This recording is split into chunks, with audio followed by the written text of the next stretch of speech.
Alors Grégory Raymond, comment savoir d'une manière générale si une nouvelle crypto-monnaie est une arnaque ou pas? Je pense qu'il est déjà vraiment important de dissocier que ces arnaques sont vraiment très très différentes de Bitcoin ou Ethereum qui ont démontré leur pertinence depuis des années. Mais en fait, quand on vous promet de devenir riche très rapidement et très facilement, souvent c'est qu'il y a une arnaque. Et quand une crypto-monnaie repose simplement sur le nom de quelqu'un, sur une célébrité, sur une personnalité politique, il faut fuir.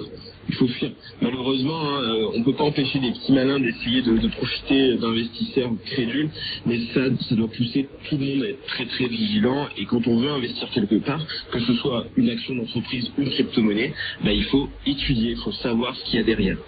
Merci beaucoup Grégory Raymond d'avoir répondu à nos questions. Donald, j'espère qu'on a répondu aussi à vos interrogations. Bonne journée à vous. Jimmy, bonjour. Bonjour Chantal, bienvenue à vous. Ah oui, puisque vous nous appelez de Bounia en RDC. En ligne avec nous, Guillaume Fabry, correspondant de RFI à Madagascar. Bonjour Guillaume. Bonjour Chantal. Jimmy, on vous écoute. Ah oui, dès la table, je voudrais saluer les sexualité. Ça n'a pas été facile de nous relier à vous.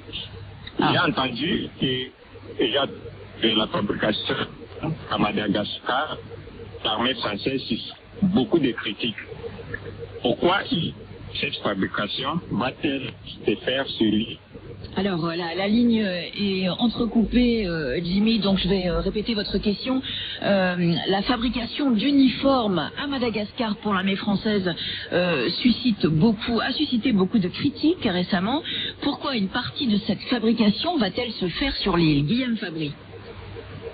Alors Jimmy, la fabrication va être réalisée par un groupe industriel français, Paul Boyer Technologies, dont une partie de la production est en effet délocalisée à Madagascar via une filiale. Ce groupe a été retenu à l'issue d'un appel d'offres lancé par le ministère français des Armées. Deux grands critères ont été pris en compte, le prix de l'offre et la qualité des produits proposés. Ce marché consiste notamment équipé pendant